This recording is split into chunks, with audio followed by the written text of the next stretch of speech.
क्या तुमने कभी किसी से प्यार किया? क्या तुमने किसी को दिल दिया? क्या उसने पलट के तुम्हें प्यार किया? का बोल रहे? पीछे देखो। जानू तू एजिगिया हमार बियाह होता कपार पीटे जब बैठ के कराला बैजाला। ए मुझसा बोलबा करिया तक का हो गइल सरकारी नौकरी करेला आय तब का सुनो।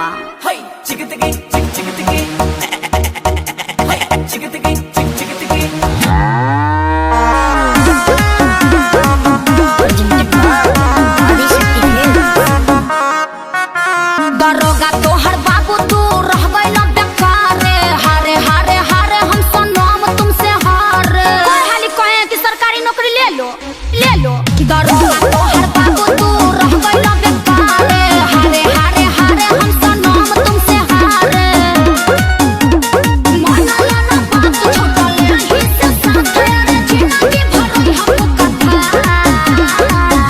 अब हम का बोली, हमरा तो बुझाते नहीं खे, तोहनी के बुझाता। तहार दर्द हमनी के कहते से सुना।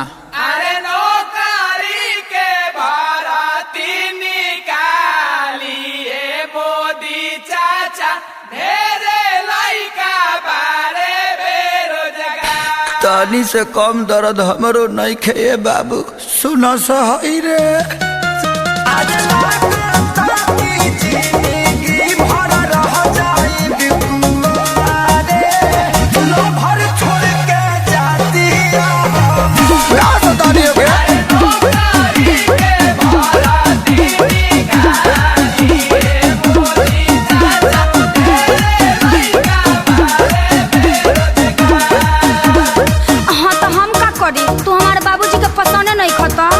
अरे तो तोरा बाबूजी के हमारा पर रहे के बा कि तोरा रहे के बा? अरे हमरे रहे के बा लेकिन बोला तू का करी।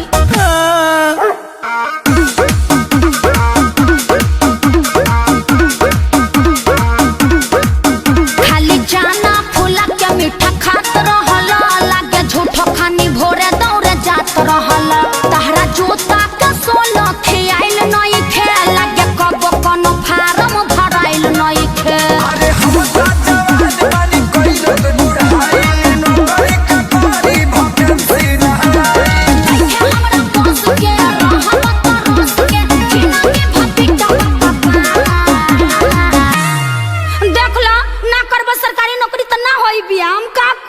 दादा।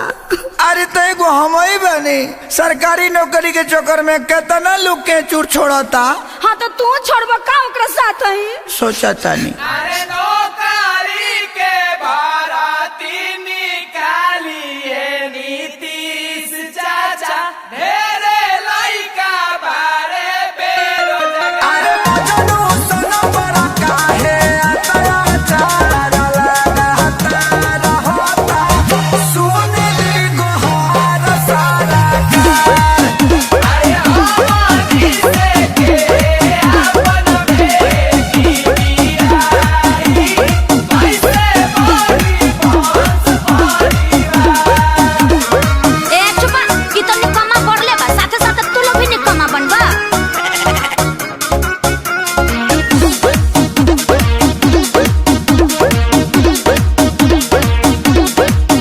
जानू बा न केहू के कसूर हो हम जातानी तोहरा से दूर हो तू कहली शादी जरूर हो न तो घरे बैठल हो जाइबा बूढ़ हो। अरे दिल में साथे खाली नहीं की हम प्यारो भी जाता देखे देखो